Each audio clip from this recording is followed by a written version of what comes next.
So, if you've had a breakup or been discarded by a narcissist and they have tried to remain your friend and they have tried to, keep you in their, like, it's sort of like you're still in a relationship with them, but you're not really, and they're trying to ask you questions like they used to or use you for a sort of sounding board for their life, or if you've had this happen, you know what I mean.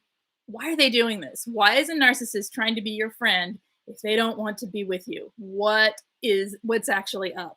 Let's talk about that. So, for those of you who don't know me, I'm Lise Colucci, one of the life coaches over at QueenBeeing.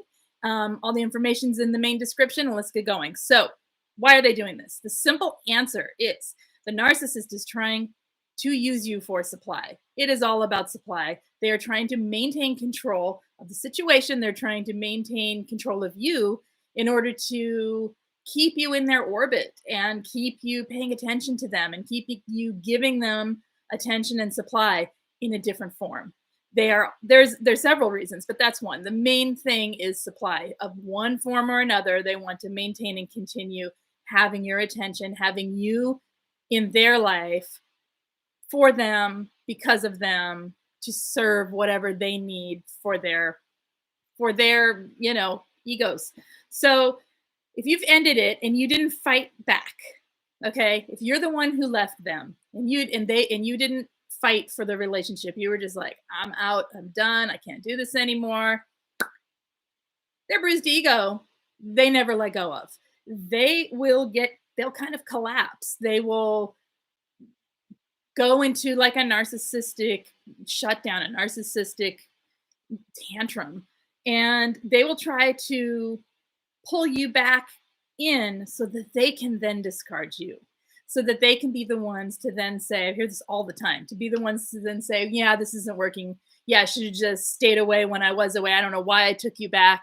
They'll twist the words. They will use it to make sure they keep the upper hand. They don't like you to have any control or power or to have any will of your own in your own life. You know what I mean? So yeah, so that's one thing. Another thing can be that they can't let you be happy. Okay, they need you to have your focus on them. They don't want you happy. They want you filling them with supply. They want you giving them attention. It doesn't matter if it's positive or negative. Any attention is supply to a narcissist because it gives them the fuel they need to maintain the delusion of who they believe they are. All right. Number three, they want access. Access meaning intimate, access to you so that they can keep you as either a secondary, a side person, or keep you on the hook because they know that act will keep you in love with them, will keep you missing them, will keep you wanting them, will keep you believing and hoping that there's a future. So intimacy with a narcissist, and I'm using that word because YouTube doesn't let me use other words. So you know what I mean. It makes you hooked, and they know it. It also gives them the ego boost of being that person that you think is hot, right? That you're going back to, that you can't get enough of. That's what they need, all right? So if they are trying to keep you around for any form of intimacy, that is not because of love. That is because of an egotistical need for supply, all right? They do it to keep controlling you. They do it because they don't like letting go of something they have control over and control of a person, right? They objectify us, right? And so because we're objectified, we're a piece of their world because they place us in their world. And they don't like letting go of that. They don't like letting go of the control of relationships. They are insecure at the heart of it all right?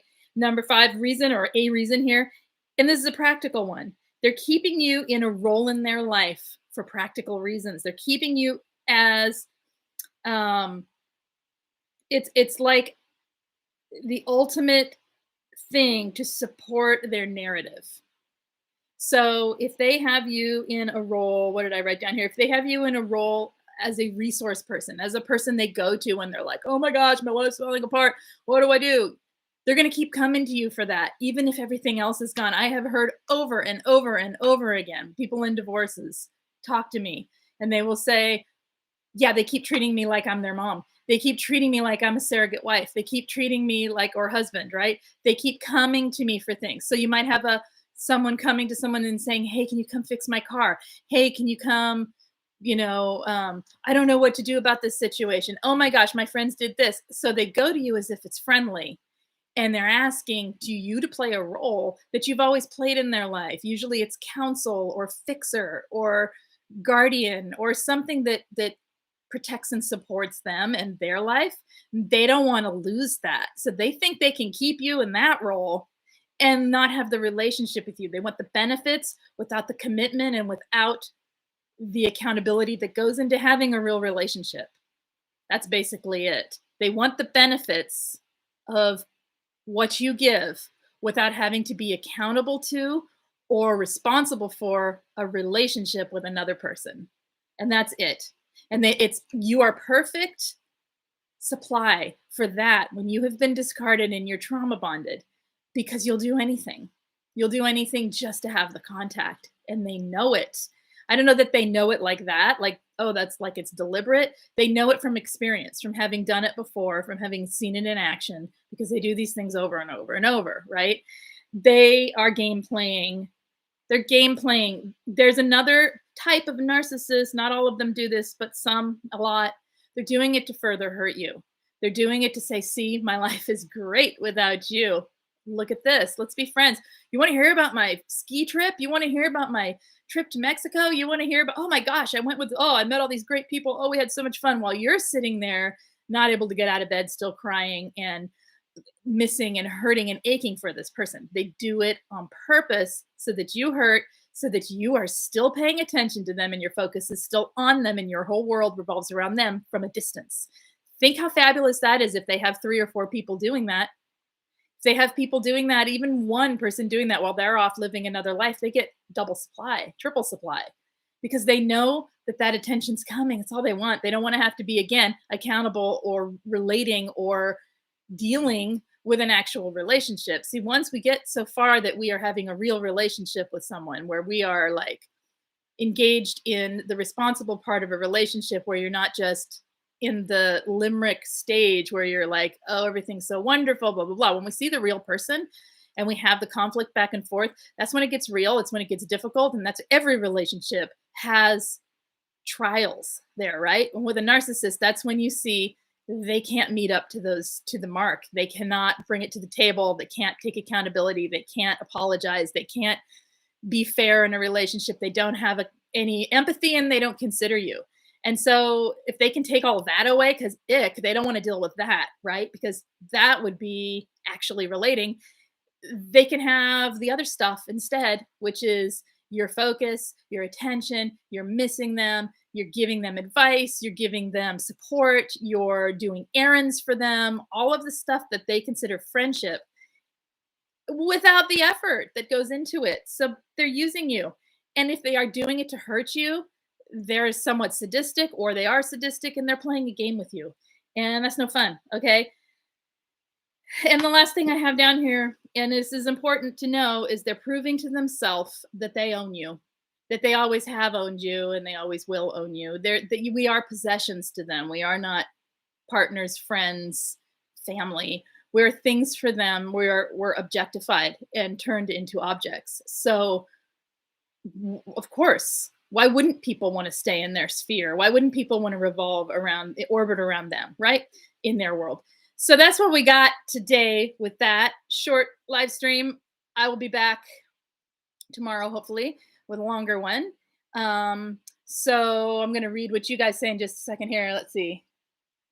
And hey, you guys, thanks for coming in with no notice. UNA and Jack, thank you for being here and modding for me. And just be real. Hello. This was like super impromptu, so thank you. Yeah, I hear you. Block is basically the way to go. Let's just add that as an ending here. Blocking, no contact. If you have to be contact with a narcissist because of children or otherwise businesses, owning homes, whatever, low contact. That means need to know information about the thing you need to have contact about. If it's a child, need to know information about that child. We don't call them and say, oh my gosh, little Tom's so cute. we call our friends or our mom or our sister, or we keep that to ourselves in a journal so we won't forget it. We don't go to the narcissist because that's becoming their friend, and we don't want to be their friend because they aren't friends. I just explained what it is to be a narcissist friend after a relationship with them. They're using you. So, and they will manipulate and they will turn on you. That's the thing. So, no contact, low contact, keeping yourself where you can break these trauma bonds and then see the truth of what's happening so that you stay safe. All right, you guys, if you need any help with anything, if you need coaching or group coaching information, it's in the main description of every video. I have some availability in the next few weeks. I know over at QueenBeeing, we've got the busy going on. So check it out if you need it. If you want group coaching information, you can always email me and ask questions. I'm happy to answer anything you need to know about that and get you started if that's what you wish to do or you need to do. It's a fantastic group of people. And we meet 3 times a week. So there's lots and lots of support there. Otherwise, leave me a comment. Leave me any questions you have. Let me know what you want to talk about in the next coming weeks. I'm planning to do a lot more live streams and a lot more short videos and a lot more just videos coming up in the next couple months here. So let me know what you guys need. Let me know what you want and we'll take care of it. Okay, I'll see you next time. Take care. Bye-bye.